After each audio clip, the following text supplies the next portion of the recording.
I'm going to build actually the best crosscut sled ever made on YouTube. I've watched 27 hours and 14 minutes of YouTubers making crosscut sleds. So that was a f***ing lie. And now I will actually make the best crosscut sled on YouTube. First things first, you need a rail for your sled to slide on. I had purchased some aluminum ones months ago in preparation for this build, but for one reason or another they won't slide in my slot. What? I used this piece of walnut and I cut off 2 thin slices. I set my table saw to just over 3/4 inch, and I kept adjusting it to be thinner until it perfectly slid down the miter slot.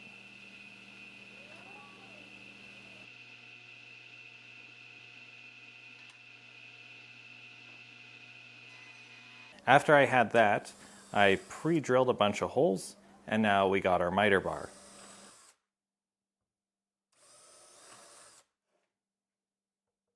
Onto the sled. I have this sheet of plywood that I'm going to cut a little smaller. So I cut one 4-inch strip off of it.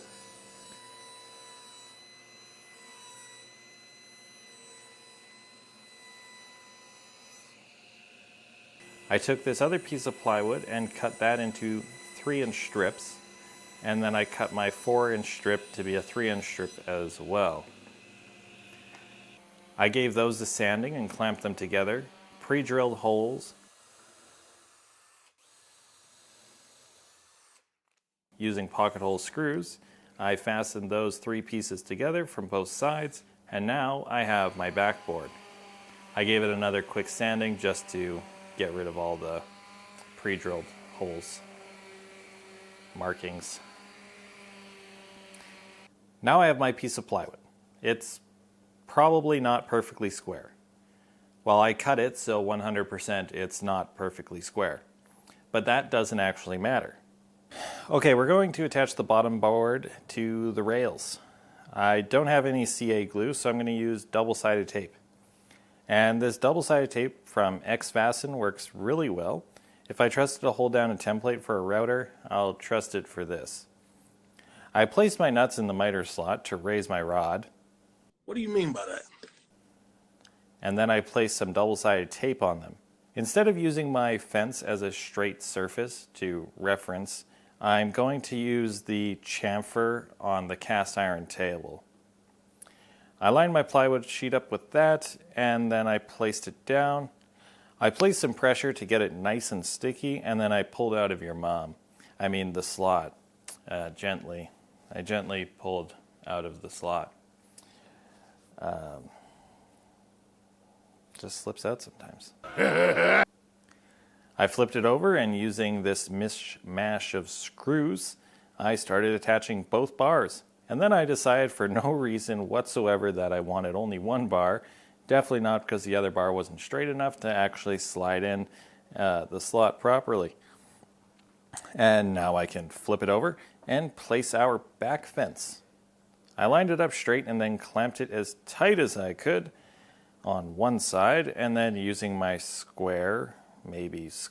framing square, I placed that up against my blade in the fence, and I moved the fence so it was nice and flat against that little piece of framing square, and then I clamped the other side. I then flipped it over, I pre-drilled some screw holes, and then screwed in some more pocket hole screws using 2.5-inch ones this time. And then I tested it. I used the 5-cut method, which I could explain, but I don't actually know what that is. So I cut a piece of wood 5 times, and then I counted my cuts. I had 5 cuts, and then I just threw it away because I didn't know what I was supposed to do with it. Okay, I use the actual 5-cut method. Basically, you cut, you turn, you cut, you turn, you cut, you turn. You repeat that 5 times, and if you take a square to it and it's square on all of those sides, your 5-cut method works. And your crosscut sled is actually square. And if it is actually square, and you do the 5-cut method and it works, then there's no need for the Katz Moses crosscut sled making tool. Although that thing looks super sick, just not in the budget. Otherwise, I probably would have used it. And now we add all of our extra features. To make this the absolute best crosscut sled, I'm going to be starting with this one feature. Wait, never mind. So we've got all the features for our crosscut sled, and well, it can crosscut wood. That's what I want it to do. So, you know, I give it a test on this giant piece of wood here, and it seems to cut straight. Now, I will point out that my backs are not straight, so it still worked. It did what I needed it to do.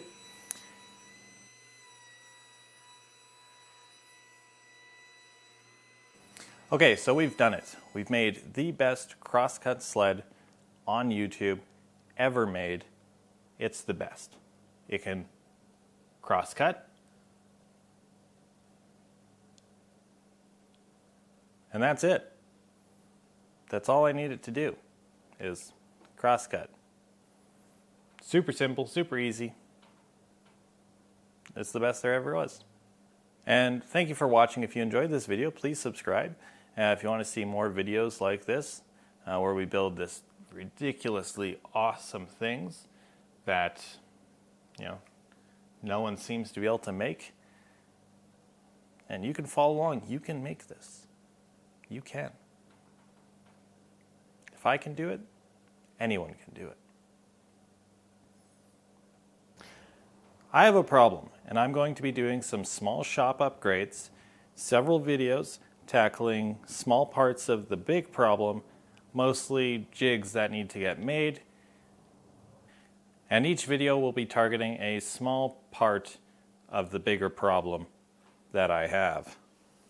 The big problem, I have a nearly unlimited supply of hardwood, and it is completely unmanageable at this current time.